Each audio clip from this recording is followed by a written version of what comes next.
A day in my life in a Moreniang vlog and content creator. Have a good time everyone. So good morning pala sa ating mga active followers and thank you sa inyong pagsuporta sa akin. So una pala dyan mga kamoreniang is pinakain ko muna yung anak ko bago yung mga trabaho ko, no? Kasi ganyan lang talaga, no? Okay lang sa akin kapag maiwan ko yung trabaho ko, wag lang yung mapas mo yung anak ko mga kamoreniang. Ganyan naman talaga tayo, di ba? Ang ating buhay, yung talagang unahin pa natin yung pamilya, no? Ganyan naman talaga, perfect! So, no, alam niyo naman talaga, pagkatapos ko pala yung ipakainin mga kamoreniang is bihisan, pagkatapos is patulogin, kasi ganyan naman talaga yung bata niya. Talagang gusto lang matulog habang buhay. Hoy, wag naman ganyan.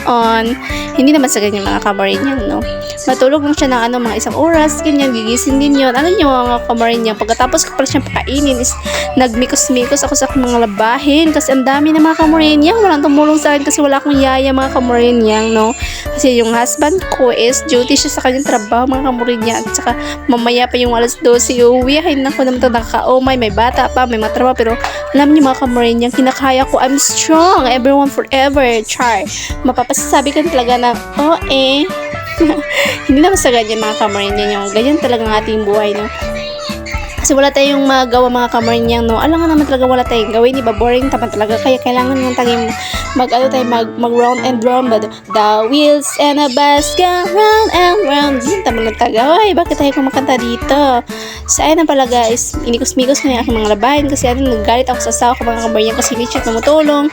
Ngayon ba, no? Pero okay lang sa akin yan. Basta may sabuna, tsaka John Rocks, okay sa akin mga laban ako niya, no?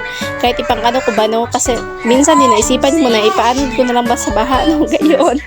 Kasi nakakaumay ito mga labahin na to. Isang planggana, isang bale, ay nako. Kulang ng taga ng sako para isulod yung mga labahin ko. So, tingnan nyo naman ito, napakalat. Pagkatapos namin kumain is, hinayaan na namin kasi inuuna ko pa yung anak ko mga kamoreniang, no? Ganyan talaga ang ating life for today's video, no? So, finally, we made it mga kamoreniang. Natapos na rin ang aking trabaho, no? So, thank you.